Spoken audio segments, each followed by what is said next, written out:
City న్యూస్కు స్వాగతం. జగన్నాథపురంలోని శ్రీ రామచంద్రస్వామి వారి దేవాలయంలో సీతామాతకు భక్తి శ్రద్ధలతో సారె కార్యక్రమాన్ని జరిపారు. జగన్నాథపురంలోని హనుమత్ లక్ష్మణ సీతా సమేత శ్రీరామచంద్రస్వామి దేవాలయంలో విష్ణుభొట్ల సూర్యనారాయణ శర్మ బ్రహ్మత్వమున భక్తి శ్రద్ధలతో సీతామాతకు సారె కార్యక్రమాన్ని జగన్నాథపురం శ్రీరామ మందిరం వద్ద నుండి జగన్నాథపురంలో ఉన్న జగన్నాథస్వామి దేవాలయంలో సుభద్రాదేవికి సారెని సమర్పించి అనంతరం జగన్నాథపురంలో మహాలక్ష్మికి సారె సమర్పించి రామమందిరం వద్ద అమ్మవారికి 108 మంది సుహాసినులచే కుంకుమ పూజ నిర్వహించి సీతామాతకు అర్చన, హారతి, మంత్రపుష్పం నిర్వహించారు. ఈ సందర్భంగా భక్తులకు అన్నదానం జరిపారు. ఈ కార్యక్రమంలో మాదిరెడ్డి అంజిబాబు, ఆకునూరి నాగేంద్రరావు, మాదిరెడ్డి విజయ, సన్నాల రవి, మరకాని వాసు, ఆకునూరి విష్ణు, మాదిరెడ్డి కనకదుర్గ, జల్లూరి లక్ష్మీప్రసన్న, మాదిరెడ్డి అమ్మాజీ, మాదిరెడ్డి శిరీష తదితరులు పాల్గొన్నారు.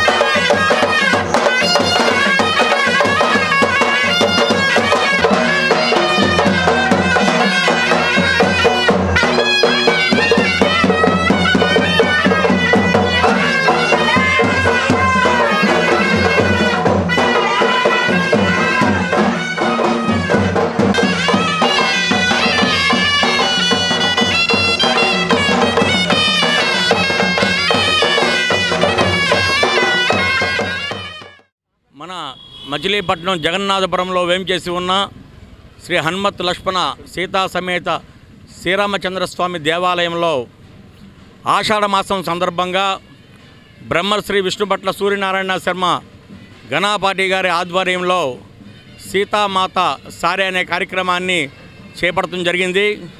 సీతామాత సారె అనే కార్యక్రమాన్ని మచిలీపట్నంలో మొట్టమొదటిసారిగా ప్రవేశపెట్టింది జగన్నాథపురం శ్రీరామ భక్త బృందం మాత్రమే.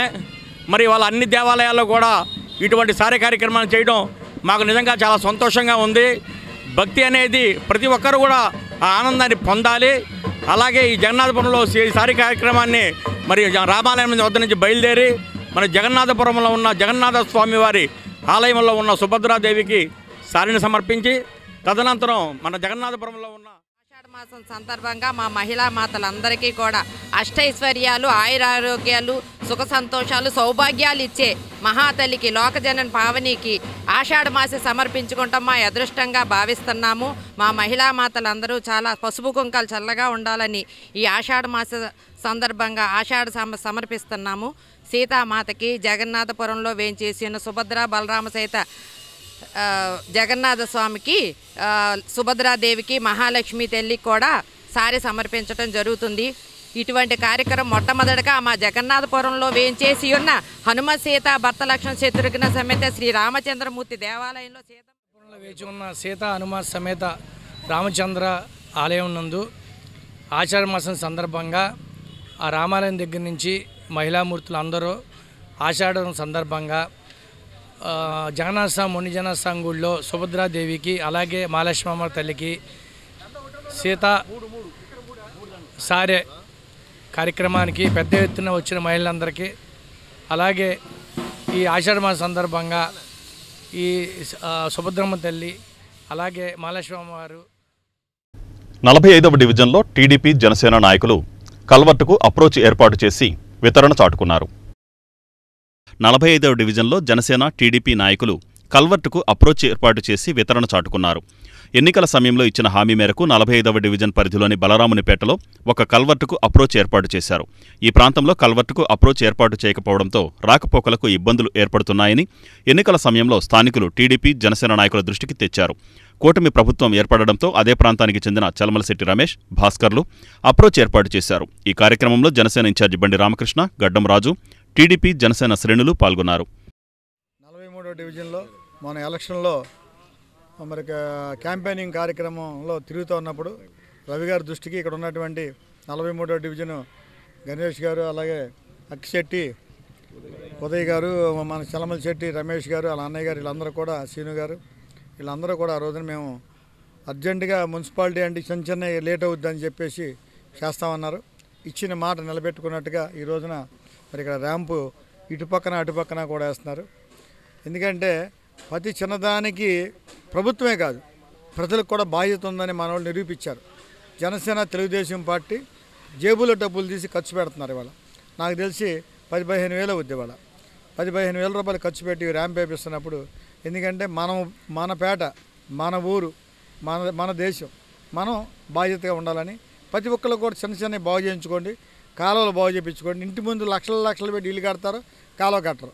అలా కాకుండా మీకు కూడా బాధ్యత ఉంది, ప్రతి ఒక్కళ్ళు కూడా చేయాలి.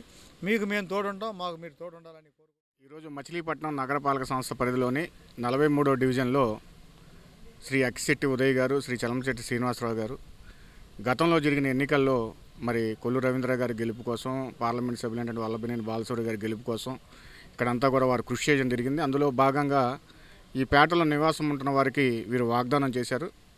గెలిచిన వెంటనే ఎప్పుడైతే ఇక్కడ కలెక్టర్ కలవర్ట్ ఉంది కానీ అటు ఇటు ర్యాంప్ లేదు, చాలా దారుణమైనటువంటి పరిస్థితి. సుమారుగా 15,000 రూపాయలు వాళ్ళ ఖర్చుతో చలమశెట్టి శ్రీనివాసరావు గారు, అక్కిశెట్టి ఉదయ్ గారు ఈ రోజున జనసేన, టీడీపీ, బీజేపీ శ్రేణుల ఆధ్వర్యంలో ఇక్కడ కలవర్ట్ నిర్మాణం జరుగుతుంది. తర్వాత ర్యాంప్ కూడా జరుగుతుంది. దయచేసి అందరూ కూడా ఒకటే అర్థం చేసుకోవాలి, సొంత లాభం కొంత మానుకొని పరుల కోసం ఉపయోగపడేటటువంటి కార్యక్రమాలని అందరూ చేపడితే ఖచ్చితంగా మన గ్రామాలు కానీ, మన డివిజన్స్ కానీ, మన వీధులు కానీ చాలా పరిశుభ్రంగా ఉంటాయి, మంచి వాతావరణం ఏర్పడుతుందని చెప్పి తెలియజేసుకుంటున్నాం. మరి ఈ సందర్భంగా చలమశెట్టి శ్రీనివాసరావు గారు ప్రభుత్వం నిర్దేశించిన ధరలకు బియ్యం, కందిపప్పు విక్రయాలు ప్రజలు సద్వినియోగం చేసుకోవాలని పౌర సరఫరాల శాఖ విజ్ఞప్తి చేసింది.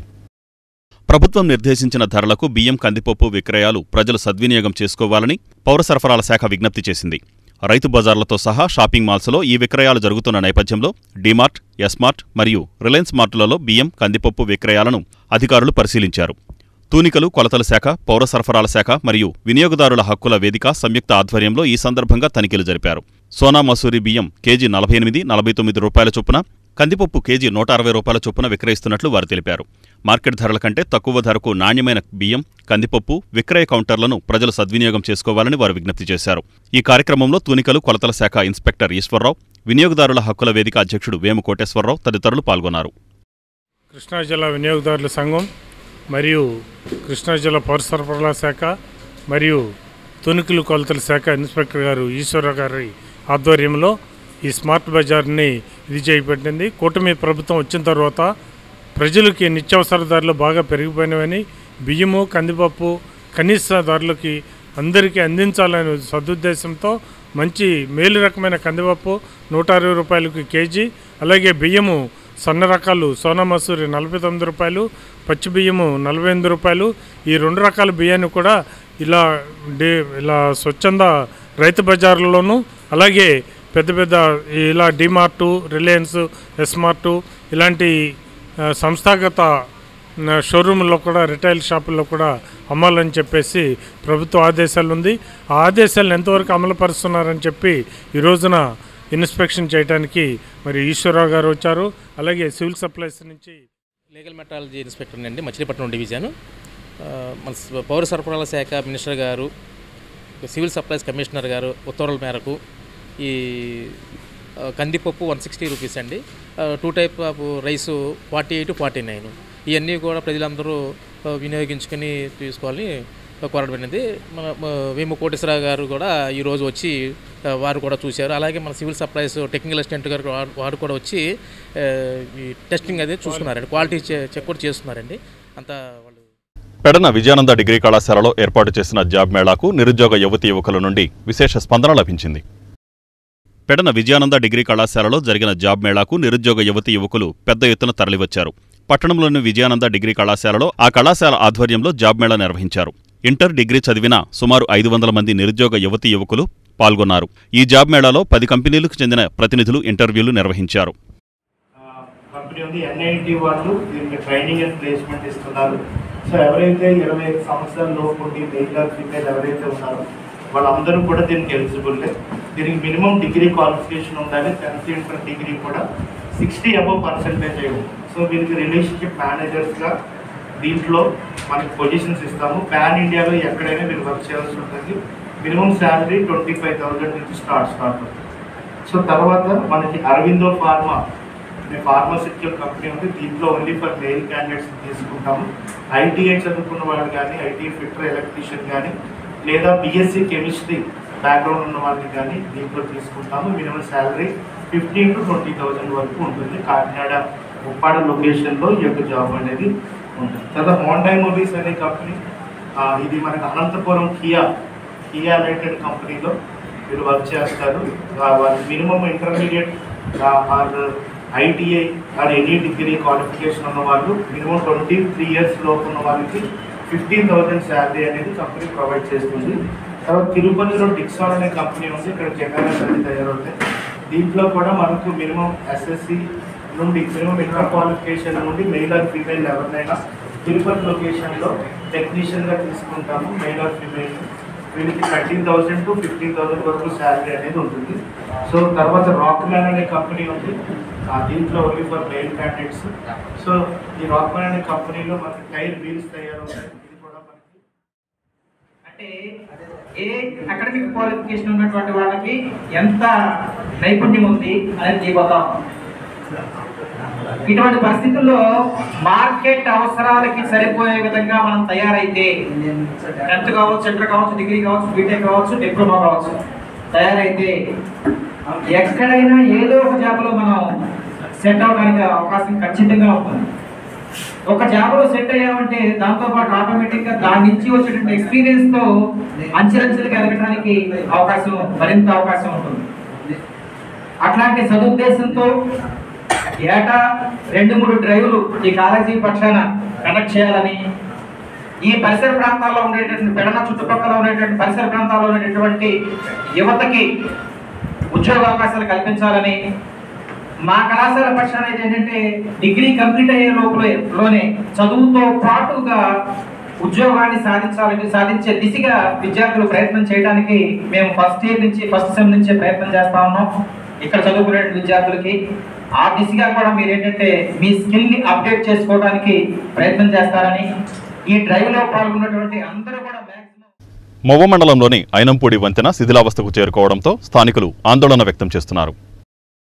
మొవ్వ మండలంలోని ఐనంపూడి వంతెన శిథిలావస్థకు చేరుకోవడంతో స్థానికులు ఆందోళన వ్యక్తం చేస్తున్నారు. కాజా గ్రామంలోని ఐనంపూడి ఇనుప వంతెన నిర్మించే దశాబ్దాలు గడుస్తున్నా నిర్వహణ లేక శిథిలావస్థకు చేరుకుంది. వంతెనపై 3 చోట్ల రంధ్రాలు పడడంతో రాకపోకలు సాగించేవారు భయాందోళనలకు గురవుతున్నారు.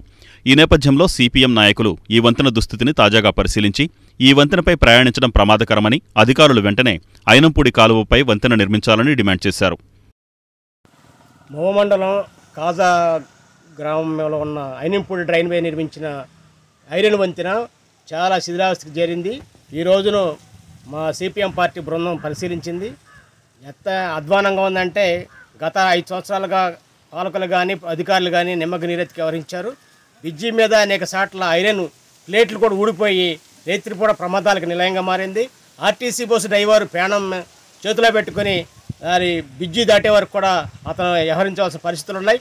కాబట్టి తక్షణం అధికారులు, ప్రజాపతిలు, ఎమ్మెల్యేలు, ఎంపీలు అందరూ కూడా స్పందించి ఆ రాకపోకలకి మౌకేటు బందటు తిరిగి ఆర్టీసీ బస్సుకు కానీ ఇతర రవాణా వాహనాలకు కానీ ఇతర మార్కెట్ వ్యాపారులు కానీ అందరికి కూడా నిలయంగా మొన్న ఐనంపూడి డ్రైన్ మన కాజా వంతెన ఐరన్ బ్రిడ్జిని యుద్ధ ప్రతిపాదికన నిర్మాణంలో మరమ్మతులు చేయించాలని చెప్పి సిపిఎం పార్టీ డిమాండ్ చేస్తుంది. లేకపోతే త్వరలో వంతెన దగ్గర ఆందోళన చేపడతాం. ఈ వార్తలు ఇంతటితో సమాప్తం. నమస్కారం.